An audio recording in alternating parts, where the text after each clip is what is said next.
3, 2, 1. Here we go!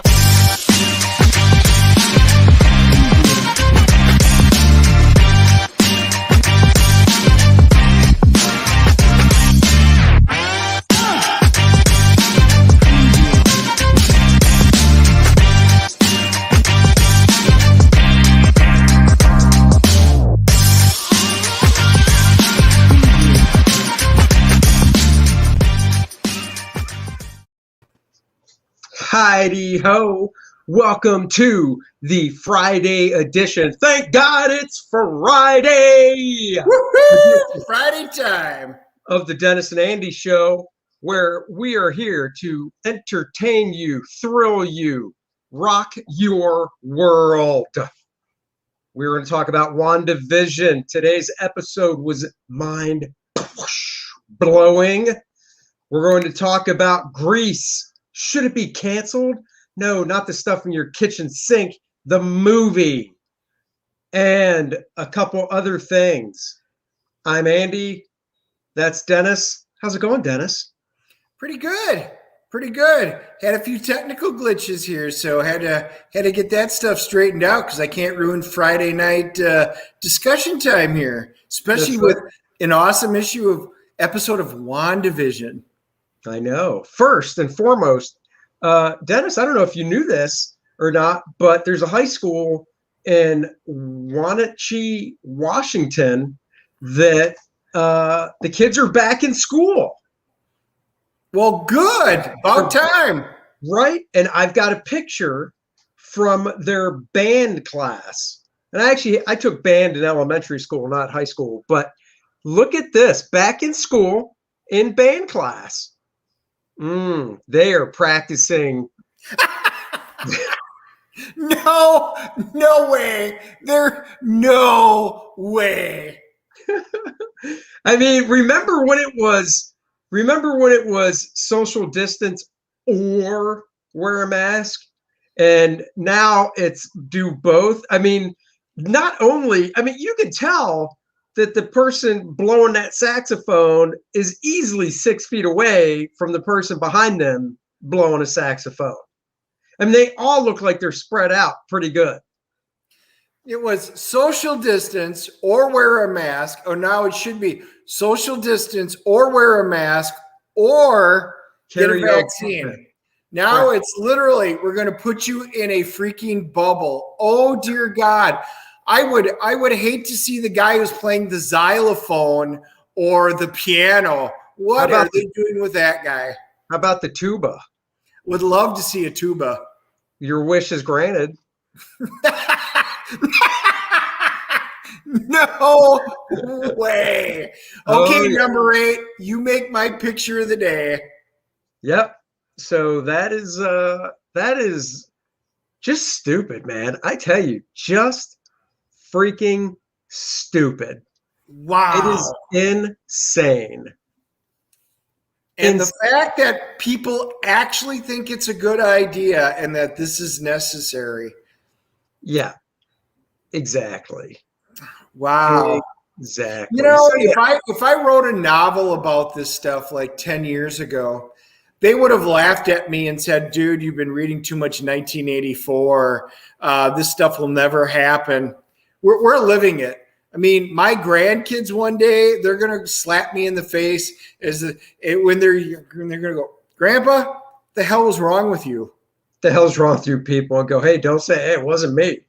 It wasn't me. And in other news, real quick, I see that the new administration dropped a bomb or so on Syria.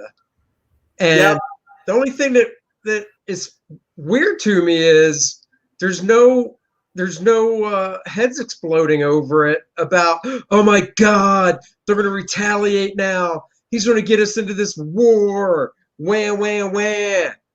Because that's what happened a couple years back when the previous administration did it. It was all the heads exploding. But now it's just like, no, it's all good.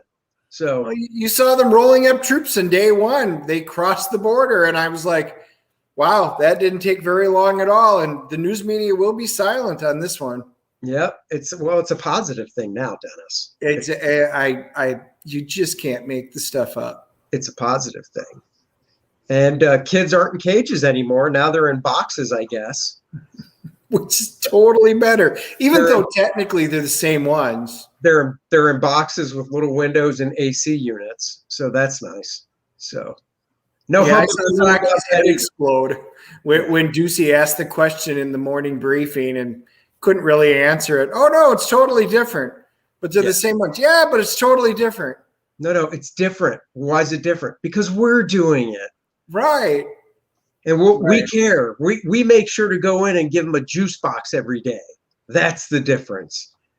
So we ask ourselves, what do we do to get away from the daily grind of madness that makes no sense? And then we say to ourselves, self, it is indeed Friday. What comes out Friday?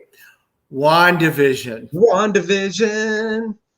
Episode 8 landed, and I got a chance to watch it a little while ago.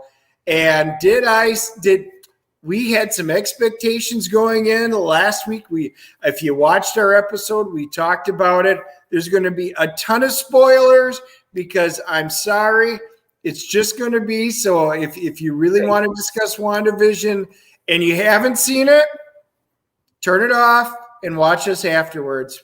This is why we do the show at 4 in the afternoon. Gives people plenty of time to try and watch it. Yeah, I needed it today. So we got some screen caps, of course. This is the first one. I loved how the show started off with Agatha's basic origin, Salem and all that stuff, and they tie her up. The cool thing was, and I think this is going to be a different origin from the comic books. I don't even know what her origin in the comics is. Her comic books date way before. So in the show, it was Salem 1693, which was interesting because in reality, in our world, the Salem witch trials were indeed 1692, 1693. So they're placing it in real time in terms of our actual historical accuracy. In the comic books, we talked about it last week. It was like it predates like 11,000 BC or 1100 BC. She's really, really, really old. And ahoy. Wow. What about? Glad you joined us. We're talking a little Wanda. Yeah, so that was awesome that they're doing the Salem witch trials, and she was actually a witch. So she's now the oldest person in the MCU. But this is what cracked me up. She's got the bluish type energy and stuff. And they're like, "Are you a witch?" I don't know. What do you think? I liked it. I thought it was awesome. Her mom, when she dropped the mom, and you're like, "Oh, damn, her mom's doing it to her." And she's just basically soaking up the power. And like this shot that we're showing here of the mother, I still think, and I could be wrong, something about the energy headdress just, God, it reminds me of something. Needless to say, it does have a Scarlet Witch vibe to it. But it just reminds me of something that's already in comics, but maybe not. I could be 100% wrong. So what I'll say is they've got a coven. So the coven is the one that's basically putting her up for trial because she's been dabbling in the dark arts, and that's a no-no. Witches can be good or bad, but the dark energy is something totally different. And you find out that just like in regular witchcraft, from different sources, Marvel's treating it the same way. Right. They put her on trial instead of burning her at the stake, which is what actually happened in the comics when she was in New Salem when they killed her. In the comic books, she's in Salem. They actually use their energy, and it's blue. So blue magic. So you're starting to understand that blue energy like that are witches. And we start finding out now that magic in the Marvel universe looks like it's going to be color coordinated now. Yep. Because Agatha present day is purple. And then Wanda is red. So so we go from here, and we won't spoil everything. So we go from this scene back to where the episode left off last week in the basement. And Agatha, Wanda can't use her powers in the basement because of what did Agatha call it? They're runes. Those are. Yeah, there's runes in the basement, but I thought, I don't know, magic runes in the basement that won't let her use her power. But the whole gist of the episode is Agatha wants to know how Wanda basically got to the point that she's at with, Westville and everything, which was cool because she wants to know it. We want to know it. But the one thing that we still don't know, which I guess we'll find out next week, is Agatha's connection in the first place, because we still don't know that. Well, they kind of talk about it. So let's just back up a little bit, and I'll ask, did you watch the episode from the very beginning in the intro where they have the Marvel intro? Yeah. Did you notice the color change in the Marvel intro? No. Yeah, so you know how it's the red Marvel logo and it says Marvel Studios and it's in the widescreen? Yeah. And then as it changed into Agatha's purple. Oh, I'll have to yeah. All right. So we'll need to go into this a little bit because the types of magic will be important. Let's flip to the next slide where she's getting. So the witches are basically crucifying her. This is their version of burning her at the stake. All of a sudden, her abilities kick up, and it's because of the dark magic, and it's all blue energy that's being put into her. She absorbs it, turns purple. Purple now, and they're hinting at the fact that anything to deal with the dark dimension, so this now goes into Doctor Strange's movie, is now going to be purple. So we now know that she admitted that the dark energies were being bent to her will, to her magic. So it's becoming purple. All right. The thing I noticed too, this is more of an effects thing, but I want to get your opinion. Does it look like in this shot and in the whole scene when this took place that they worked their computer magic and de-aged the actress some to make her look younger? Yes. Yeah. I absolutely thought they altered. They photoshopped her. Well, yeah, I think they took Catherine Hahn and made her look younger, which I don't have a problem with because it's 400 years ago. Right. What's up, Agent Cub? Thank you for joining us. All right. I think they did, which once again, I don't have a problem with. I think it's little touches like that are really cool. Right.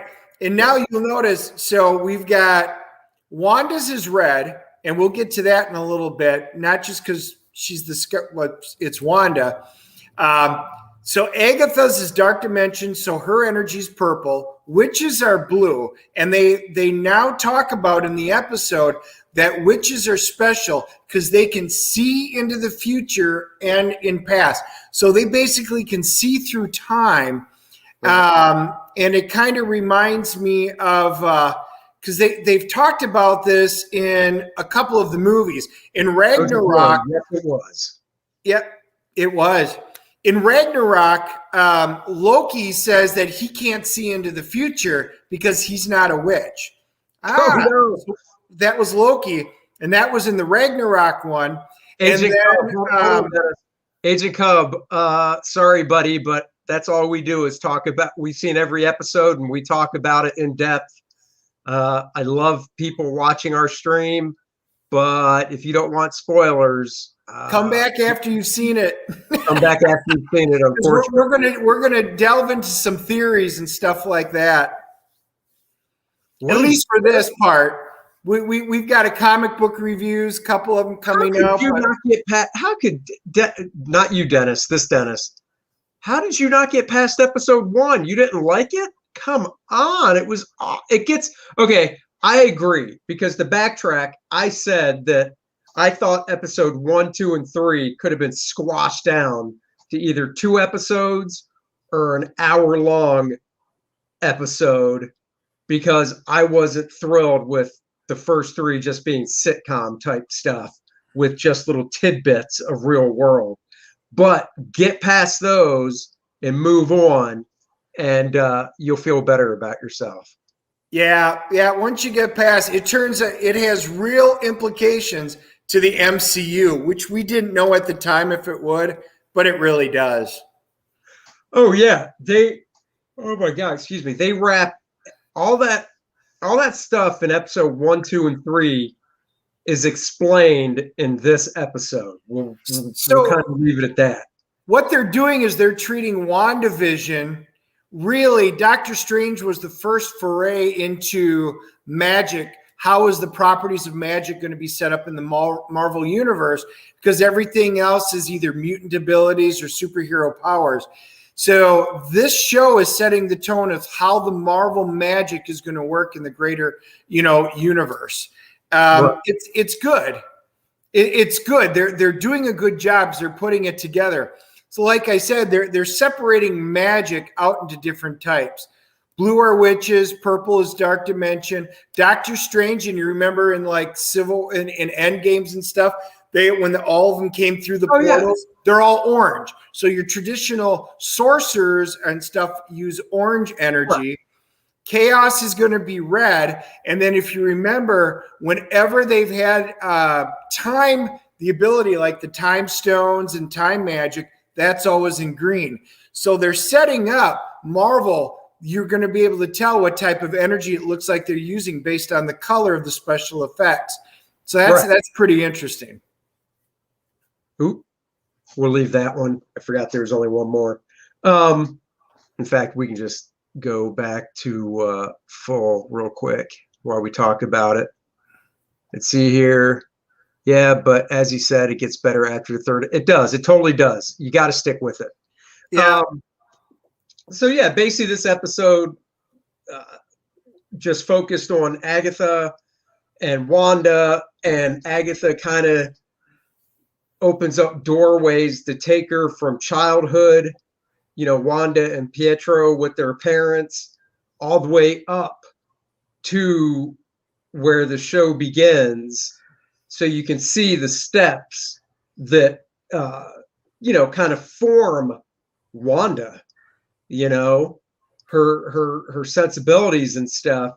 And you see stuff with, the Tesseract, and you see stuff with, what was the name of the gem that Vision That's had? the Mind Stone that was in the Tesseract. Mind Stone. Yep. You see stuff with the Mind Stone and Wanda. And there was one nice swerve, because if you remember back a few episodes, the video they showed was Wanda coming in and stealing Vision's body, and she didn't do that at all. No, this was the big reveal. We've been wanting to know about that, and she did not. So we now know that Hayward is set up to be a bad guy. Remember, he said he was acting director when he met Monica. That is not true. He's full director. He lied about that, and he lied about her coming in and taking his body.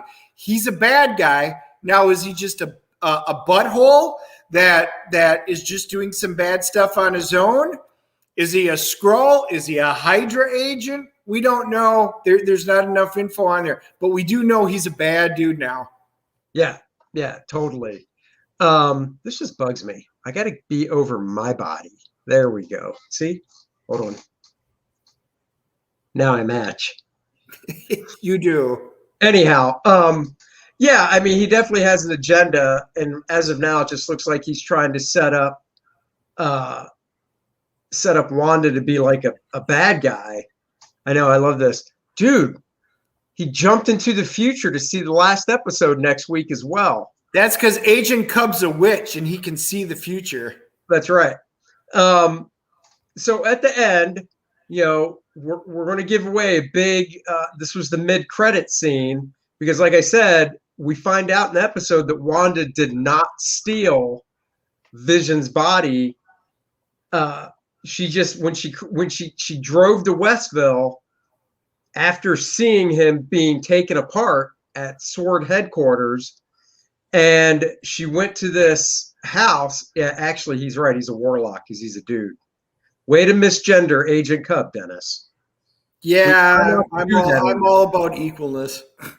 So anyhow, she drives to this house and she sees this note, I guess from Vision. That's weird too. I thought that note was weird because it's like, where'd that come from? It just appeared on the thing. So was it there from Vision, or did Agnes plant that? Right. And so anyhow, she creates with her immense power all of Westville and takes over the actual residence and everything. And in doing so, creates a whole new Vision. So then the mid-credit scene, and why John Byrne's not getting credit for this, I don't know. But here's the big spoiler. Boom. Sword is able to, they put Vision back together, and using, now correct me if I'm wrong, Dennis, using, I guess you would call it like leftover Scarlet Witch or Wanda magic. So yeah, what they did was they tried powering him, and if you look at his head on there, it looks like a mini Tony Stark arc reactor like he's got in his chest. And right. Even with that, they weren't able to power it up. They used the drone that they sent in, and when she came out and threw the drone down, it still is encapsulated within her chaos magic. Right. They were able to siphon off the chaos magic in order to power up. And I'll call it West Coast Avengers John Byrne's Vision. Yeah, John Byrne, I don't know why there's no, like, in the TV show, I haven't seen after any of the credits that I know of, I don't think I've seen anything that says, like, special thanks to. And there should be a special thanks to Byrne for this. Because, I mean, this is totally out of West Coast Avengers from when Byrne was doing it. And even the scene with the Vision laid out on the table in pieces, Byrne did that. And then he comes back, and when he's fully back in the comic, he's all white, just like this. Right. So, when she's creating the town that they're in and basically redoing the entire town, it's a really cool special effects scene because you see her red chaos magic exploding out of her hands, her chest, and it's doing it. But when she creates Vision out of nothingness, she's still going red, but it turns yellow. Yeah, it was yellow. Because it's the Mind Stone. Right. So here's where my thought is. He gets created with the power of the Mind Stone, which she absorbed some when she was in the base, when her and Pietro were captured. Right. They were working with Hydra. Right. And which I think it was Stucker. So that gives me hope that Vision, because he's now been created by the Mind Stone, maybe all is said and done, Vision winds up living again because of that energy in the Vision. So they don't say anything about it, but they imply it. So what you're saying is maybe in the end, the Vision inside Westville that Wanda created in this one merge? Yeah, well, I don't know about merge, or does it, maybe that's what winds up happening. That is the one thing. Well, that's the one thing we don't know with this one, and we'll find out in the season finale, is what type of personality does this thing have? Okay. Well, you know what I'm saying? Because all they did was power it up, wake it up. Well, we don't know if you remember John Byrne's Vision, when he first came on from the comics, he didn't have a personality. Right. He didn't know anything. He's a synthezoid, and I've got a feeling that's what he's going to be like. Right. Because in the comic, because I actually flipped through it, I got the trade paperback this afternoon. In the comic, she was so happy to see him, but he was basically like, who are you? Yep. That's nice.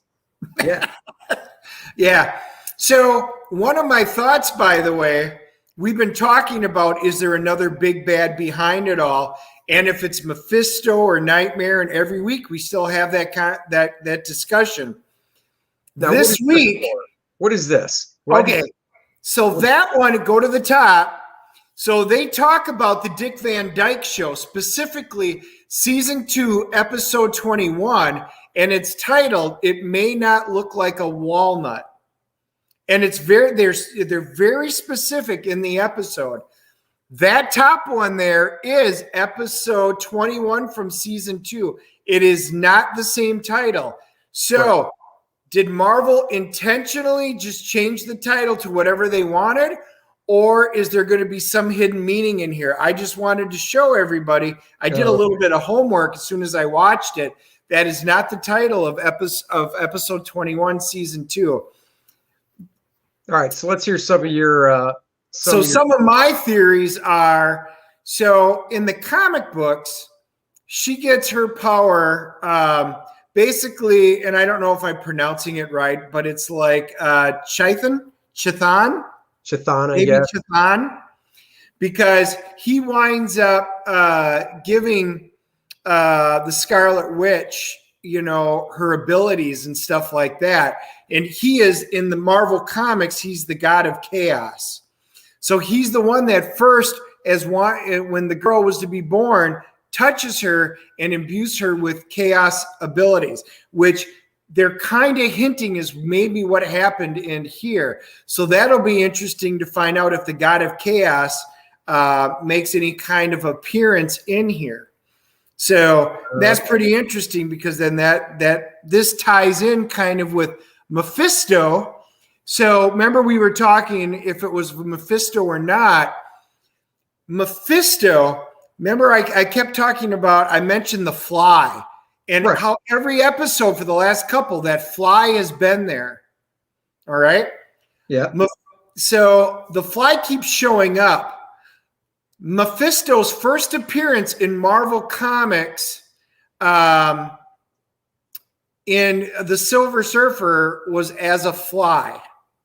Now, he did make technically a first appearance. I had to check this up in Bible Tales for Young Folk #1 in August of 1953. Mephisto is named, but he's in the appearance of a serpent. But in the modern Marvel, the Silver Age, where he comes through as Mephisto, he first applies in the form of a fly. And that fly keeps showing up either on the wall or a bunch of it. Dude, of course we're a bunch of nerds. We love comics. I draw comics for a living. Dennis is a comic appraiser. We love comics. Of course we're nerds. We are nerds. But that's why. But this is why we love having these type of discussions. I'm just really on the fence with basically 45-minute episode left. If that's all they're going to do, packing Mephisto in there, I still don't think it's going to happen. But we'll see. We'll find out if it's a longer episode. We thought this one might be. It's not, because Mephisto in the comics, remember, it was Mephisto's soul that was caused to the Scarlet Witch, which gave birth to her sons, Tommy and Billy. Right. Later on, he reabsorbed them, and it really ended their entire existence. And then, remember, Wanda went back and reanimated Agatha Harkness when she cast a spell, and then Agatha made her forget her children, but later they wound up being reborn as Speed and Wiccan, and I think that was in like Young Avengers, like 11-ish, if I remember right. So again, this is all dealing in with the history of Mephisto. Even though it hasn't been touched officially in there, it still holds water in my view. Well, the biggest thing from the episode I loved is Agatha called her the Scarlet Witch. And my daughter and I were like, yes, yes. But they're saying the Scarlet Witch was supposed to be a myth. It's not supposed to exist, and which is an awesome reveal. So that says a lot going forward. Well, the other thing that my daughter really liked is in that last scene too, Agatha's outfit that she was wearing. Yeah. The real gypsy looking. Because I said that kind of reminds me slightly of comic stuff. Yeah. Comic book. So she loved that too.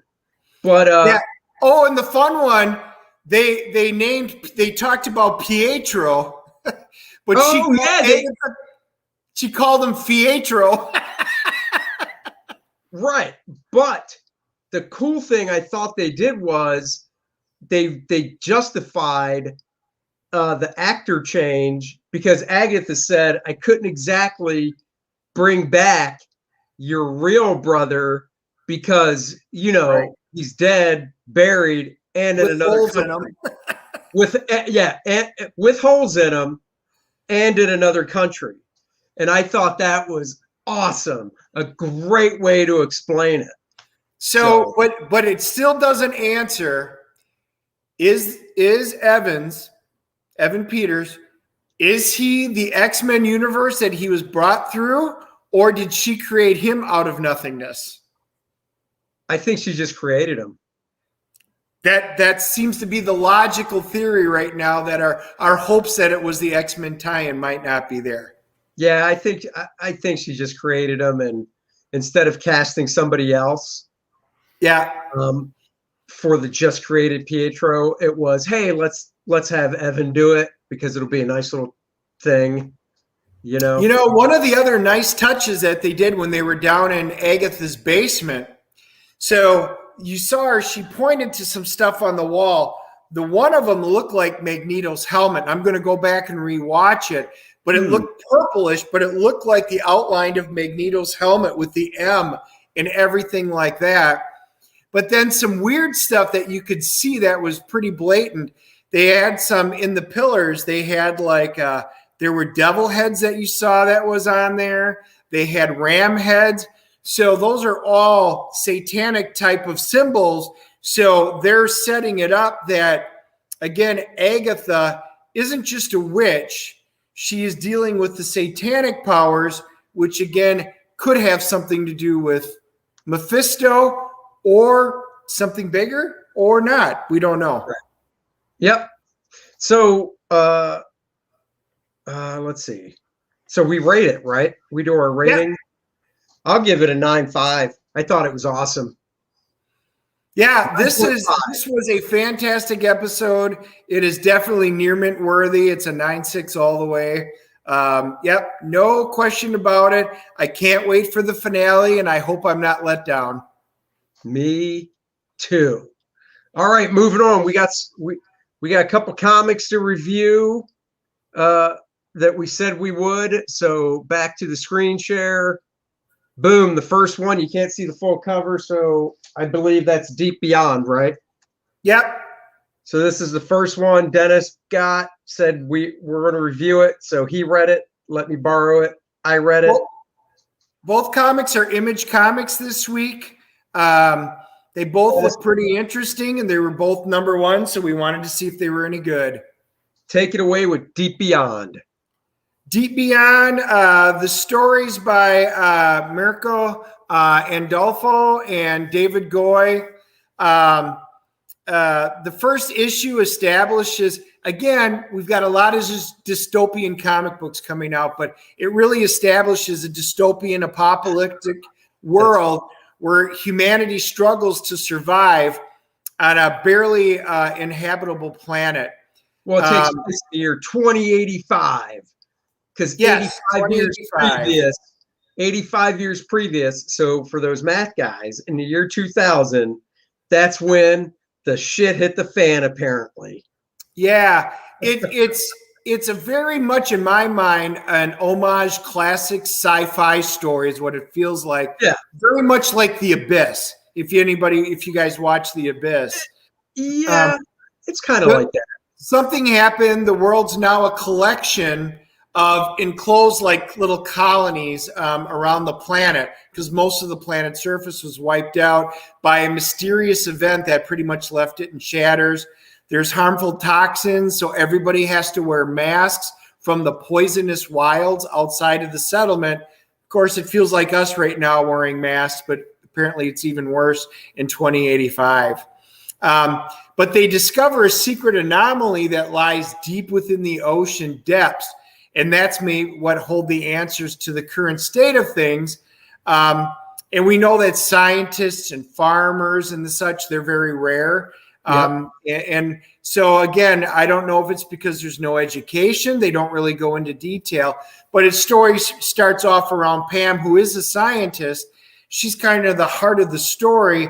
And it's her submarine that goes missing during an expedition to uncover what this abnormality is on the ocean depths. Something's going on with her. We see the vessel goes down, and she's able to send out a dire message. You find, I don't want to give away that spoiler. I was going to spoil something in it, but I don't want to do that. Yeah, I don't want to spoil stuff because, when we give these reviews, we want you guys to, if we give them we want you guys to take away from it if we like it or not. If we don't, make your own opinion and go out and read it. Oh, hello. The art is good. Real quick, hold on. Hey, Vincent, thanks for joining. The art is actually by, because I'm the art guy. The art's by Andrea Braccardo. Probably screwed that up. No, I think you got it right. I'm not that familiar with Andrea, but I thought it was fantastic. Yeah, I think the art's nice. It's a clean, simple style. The coloring by Barbara Nocenzo is really nice. It complements the art really well. The story moved along, pretty good. It didn't drag. It was nice setup. You got a nice introduction to the characters. I thought there was just enough character development for first issue to leave you wanting more, so you want to come back for issue 2. And it had a good cliffhanger ending. Yeah. You get introduced to Pam, and then because of that, you find out, Paul and then Pam's ex are all involved, and that brings them into it. He's the caring, kind of wimpy scientist, and she's the one who's, there's this shadow, this organization, an unknown, nobody knows what it is yet. And she's kind of a higher up in there, but she's deciding, I'm going to go with the company protocol. He thinks that they can save her. So they're on two opposite sides, which creates, a little bit of headbutting in it. The story is good, and the character fleshing out the development is solid. The artistic style, in my mind, fit this type of storytelling very well. Yeah, I think it fits. Yeah, I thought it was a solid book all the way through. So, real quick tangent. South Florida, a little bit hot today. It is a little cool up here today, Vincent. We're in North Carolina. It's about 50 degrees, and it's raining. So I envy you. You ask, you shall receive. Here's another page from it. I don't know if we have more. Is there another page after this? I just got a couple of pages. Yep, here's another page from it. Yeah. And again, the coloring, like those two pages are prime examples. The one that's underneath the water, it's in a blue palette, and it just reflects what was going on. And here they've got they're trying to discuss what's going on, and that's the X, and then that's the doctor. And again, now here you've got more of your earth tones, and it's drawn. The coloring's really decent. Yeah. And Barbara Nocenzo. Again, not familiar with Barbara's work, but I thought she did a fantastic job with it. I think they complemented each other very well. All right, give it your score. Give it your rating. I am giving this a solid 8.5. I think it's going to be an interesting book. I'm keeping it on my list to continue to read. I want to see where they go with it. The first one was enough to draw me in and wanting a little bit more. So 8.5. I'll go 7.5. I like it. I still, it's, if you like sci-fi, then you'll like it. Agent Cub. It is this right here. The Deep Beyond. Here, let me do my screen so you can see it. Nice by Image. Deep Beyond. Dun, dun, dun, dun. Just came out. It's by Emmett through Image. If you like sci-fi type stuff, this takes place in the year 2085. So it's, it's still based real world with sci-fi elements. Then I think you'll like the book. The storytelling reminded me a little bit, if any of you guys watch The Expanse, it's a little bit different setting. This is on the ocean floor versus outer space. But the way that they're telling the story kind of has like an Expanse feel, from the TV show. But just my 2 cents worth on that. Yep. All right. Next up, Radiant Black. Radiant Black, I was actually more excited to read because it is a more of a superhero book, and that's what I gravitate towards. Of course, Dennis didn't get the cool cover. He got this one, which isn't bad, but I got which one, I subscribe to them, so I get whichever one they put in there. I don't choose. So this one's written by Kyle Higgins, drawn by Marcelo Costa, with Becca Carey. I'm going to guess Becca might be the. This is another cover. Dave Finch. They got Mr. Dave Finch to do a cover. That's pretty cool. Yeah, that's a really cool cover. I wish I would have seen it. Wish I could have had that one. So do I, Dennis. So do I. I know. So this book is about basically a wannabe writer that moves back home from L.A.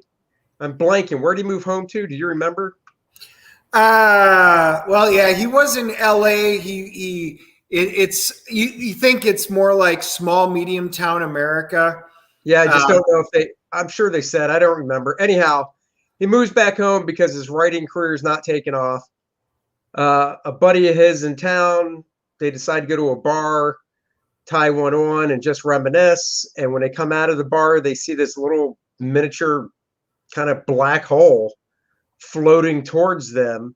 And you can see on this page what happens. He reaches for it because, that's what I would do. And you would actually. The black hole kind of engulfs him. Let's see. Oops. Damn it. Oh, this is the last screenshot we have of the book. And then he turns into this guy. So there you go. So Nathan Burnett's the main character, and Ohio. he's got Ohio. Okay, I don't remember.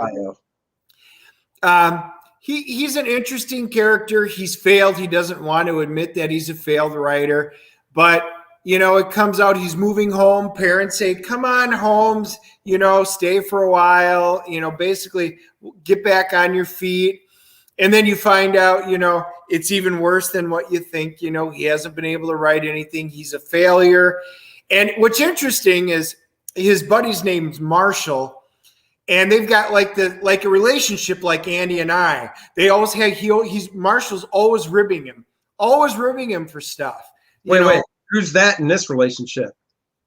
Oh, well, obviously the cowboy fan.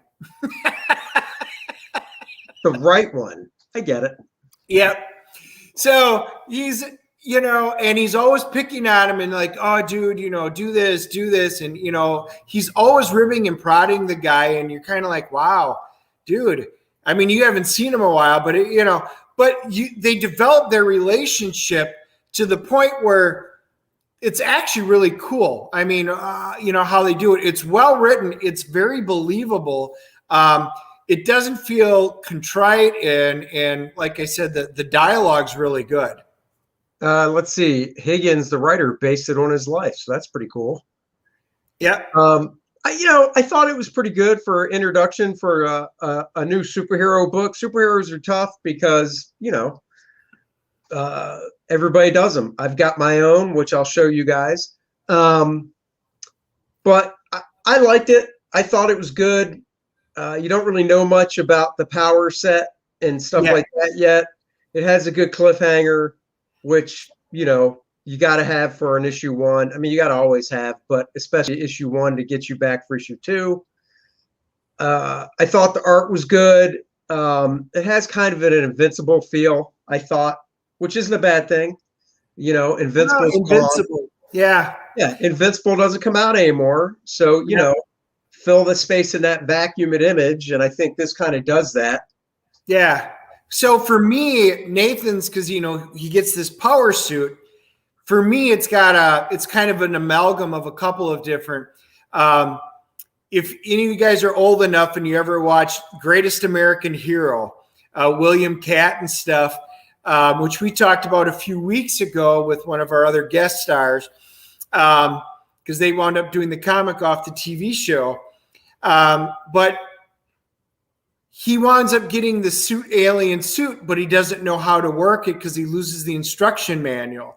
So he's got all these cool powers and he helps the FBI. Well, now Nathan gets this suit. He doesn't know how it works and he's got to figure it out. So again, it's kind of like Greatest American Hero, but it's also set like Starman circa, was it like 1988, 89? Where, you know, that version of Starman, he's able to change his face and everything like that, but he's got to learn how to use his powers. And there you go. That's him in the suit from the book. Unfortunately, when Dennis gets this book back, it won't be a 9.0 condition, but what are you going to do? Yeah, it's the one good thing about Marvel. At least I have a digital copy I can read when you ruin my books. That's right. So what grade do you give it, Dennis? I enjoyed this one. I'm giving it an 8.0. I thought the art was fun, the coloring was decent, and the storytelling was not only believable. I enjoyed the interrelationship between the two buddies who are getting reacquainted basically after a number of years.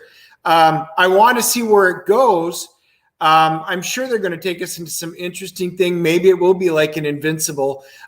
So I'm crossing my fingers. I want more. I want to see more. So an 8.0. I'm keeping it I'm on gonna my go, pull list. I can agree with that 8.0 because I have a bias towards superhero stuff, and I thought it was pretty good. Nice introduction to the world, to the story. I think the costume design's cool. It's nice and slick and sleek. It's not all gunked up with stuff. So yeah, I give it an 8.0. And speaking of stuff like that, you know, First Man, you know the drill. A college kid is imbued with great power and likes it. Penumbra has other plans, and hand delivers him to Monarch, a fun 64-page action-packed comic book harkening back to the glory days of Marvel Comics, only on Indiegogo. and I give this a 10.0. Hey, look at that, 8.0, almost the same condition your book will be when Andy gives it back. Most likely. Yeah, you're probably right. I'm the roll comics up, put them in your back pocket guy, especially when they're not mine. So speaking of First Man, why have a captive audience? First Man is my campaign. It's on In Demand and Indiegogo, and it is a 64-page graphic novel. My guy First Man, who I created way back when I was but a kid, is back for a brand new adventure. 64 pages, fun-filled action. I wrote it. I penciled and inked it.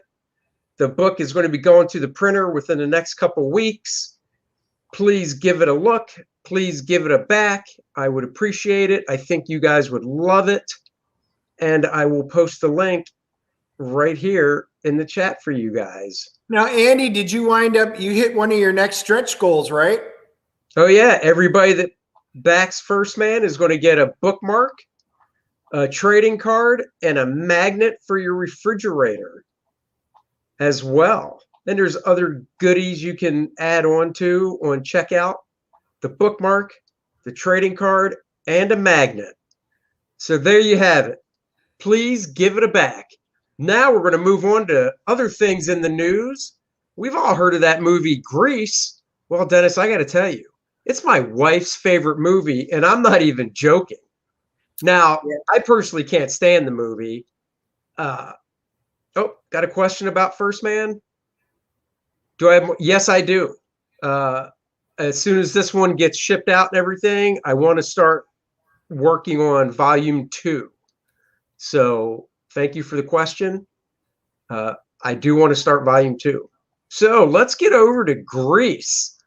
Misogynistic, sexist, and a bit rapey. Should Grease be banned? Dun, dun, dun, dun. Let me tell you this. It's your wife's favorite. It's my wife's second favorite behind like Sound of Music. Am I looking at something? Hold on. Am I looking at something in the future? This is dated 3/1/2021. Oh, that's really funny. Look. Maybe you're a witch. Maybe. Or a warlock. Anyhow, go ahead. Earlier. No, seriously, I have watched this movie so many times with my wife because she loves this movie. My niece and nephew have seen this movie.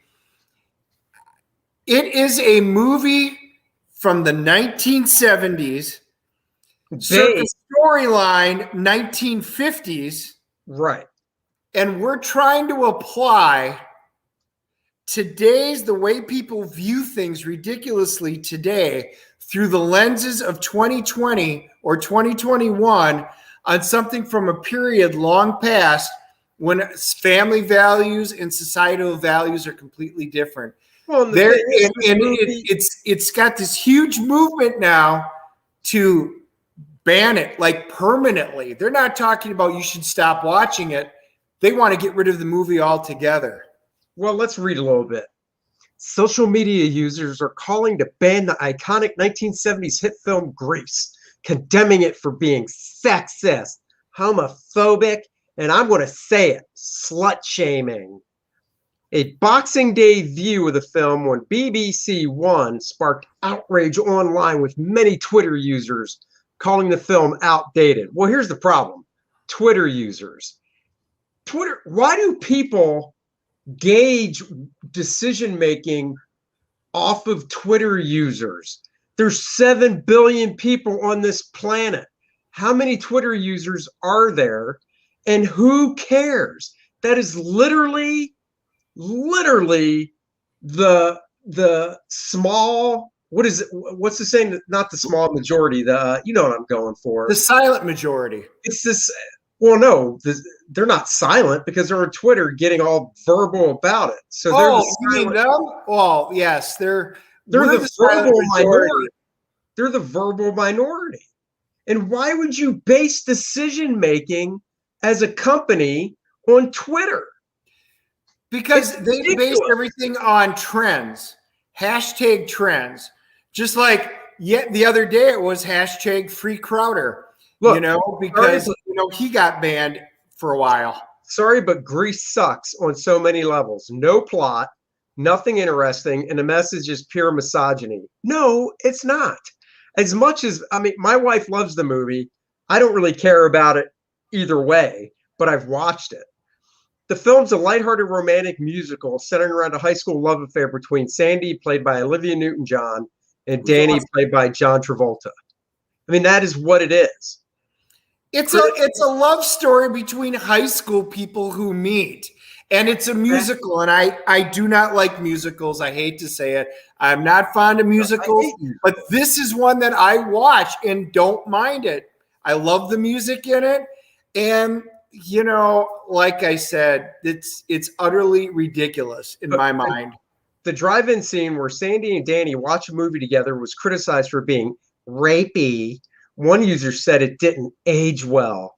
What are you talking about?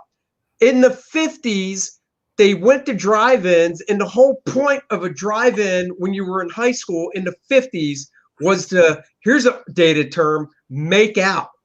It wasn't to watch the movie. It was to make out. Right. That's not rapey. It's just, it's ridiculous. You got to post Agent Cub's response. It's really husbands posing as social justice warriors wanting it banned because they're tired of watching it. Yeah, exactly. That's probably the only reason I would get on board with this, is so it would be canceled. But it wouldn't matter because my wife owns the DVD. Uh, in the film, a radio announcer at a high school dance announces there were no same-sex couples on the dance floor. All couples must be boy-girl. Well, Grease, shove your homophobia. It's not homophobic. That's how it was back then in the 50s, even in the 70s. Stop gauging things from almost 50 years ago through today's lens. It's like the Christmas song, Baby, It's Cold Outside. That's not a rapey song. That's how people back then flirted with each other. I'll be honest, when we were in elementary school, so Dennis and I are around the same age. We didn't grow up together or anything, but we're the same age. It's not even around. We're the same age. Yep. Oh, you're older. What by a month. When I was in elementary school, believe it or not, in elementary school, 6th grade. So my elementary school was, 1st through 6th. In 6th grade, the way in my elementary school, and this is even embarrassing, and I chuckle, but the way guys would basically express their affection for a girl was to pat their ass.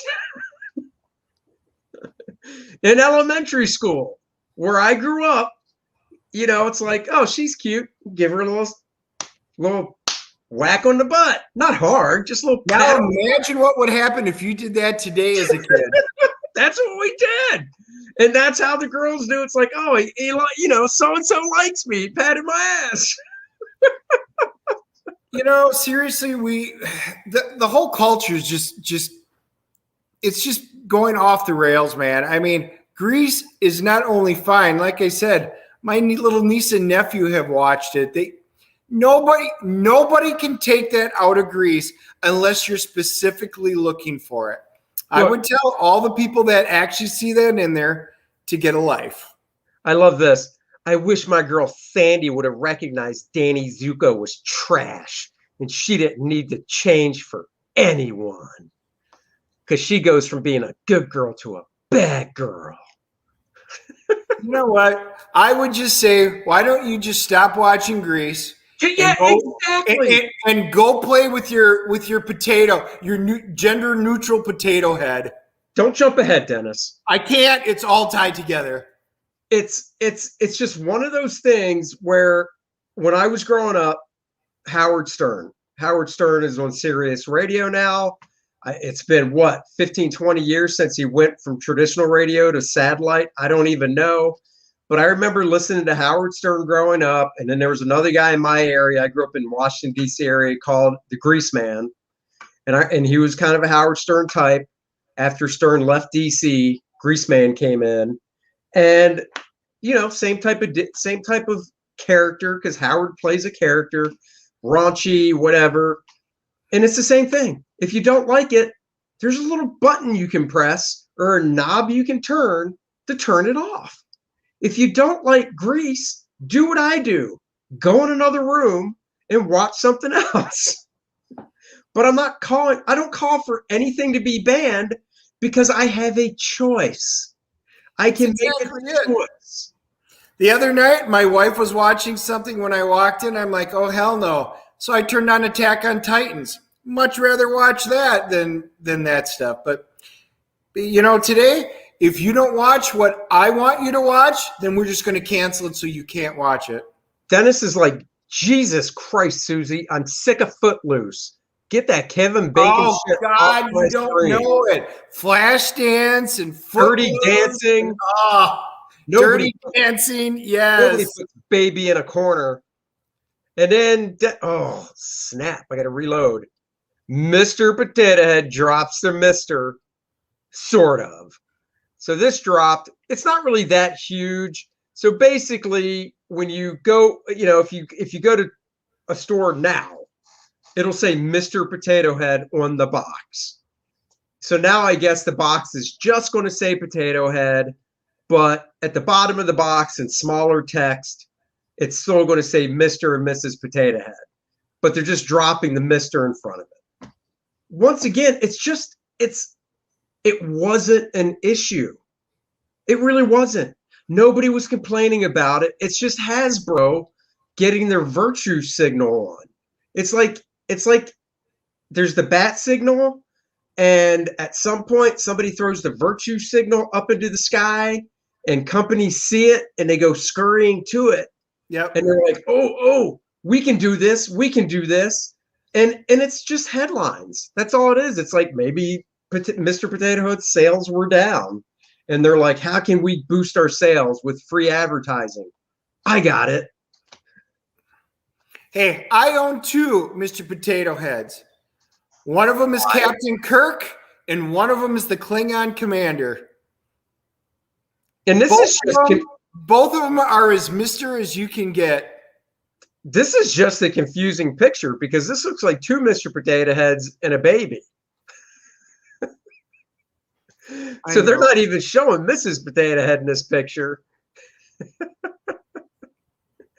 2 men and a baby. Throw the 3rd potato head in there with the mustache, and it's 3 men. At and least a baby. the baby looks like small. It's like a little sweet potato. Yeah, I mean, if anything, how about actually giving Mr. Potato Head a little hole down here you can pop his junk on? And you could take, and for the female, you could just take the lips and slide them sideways and pop those on down below. I don't know how they're going to do it, but again, if something's not broke, don't fix it. Don't need to change it. I always like the fact that potato heads, like I said, I got Star Trek ones. You can get cool potato heads that have different things. We didn't have to go down the road of removing the Mr. or Mrs. from it because you could buy either of them. When I love this line, kids like to see themselves in the toys they're playing with. Kids aren't seeing themselves in a freaking potato. That shit line might fly when you're buying dolls, Barbies and Kens and action figures and stuff because they're human. Like Stretch Armstrongs? Exactly. Kids aren't seeing themselves in Mr. Potato Head. Tiny Stretch Armstrong. He's my pocket Stretch Armstrong. Whee! Right there, baby. You can actually get the full size one again. I believe they brought it back, but I cheaped out and got the baby one. So for next to my desk. Oh, so well, I got my potato heads. I'm good. I don't need to buy any new ones. Nope. That's it for today's headlines. We did the Wanda Vision. We did a couple comic reviews. Grease, Mr. Potato Head, talked about COVID stuff. That's a jam-packed show. We did, and we didn't even get to Invincible. Oh, damn. We will talk about Invincible next week because it's fun. So, yes, we will talk about Invincible and The Simpsons next week. Those are the only clues. See if you can piece together what we'll be talking about when it comes to Invincible and The Simpsons. One more comment, then we're blown out of here. Agent Cub says they no longer want to promote family values and they want to see it destroyed. Yep, it's ridiculous. I don't get it. When did family become a bad word? I have no idea. Nuclear families are literally a swear word today. Yep. So anyhow, thanks everyone for joining us. We hope you enjoyed the show. We always enjoy bringing it to you. Please like, subscribe, and hit the notification bell on the YouTube channel. I always do the wrong way. It's down there. And we'll see you guys on Monday when we bring in special guest comic book creator Keith Champagne to talk about his career, DC Comics, and beyond. So until then, everybody have a nice weekend, and we will catch you guys on Monday at 8 p.m. Bye-bye. Later, everybody.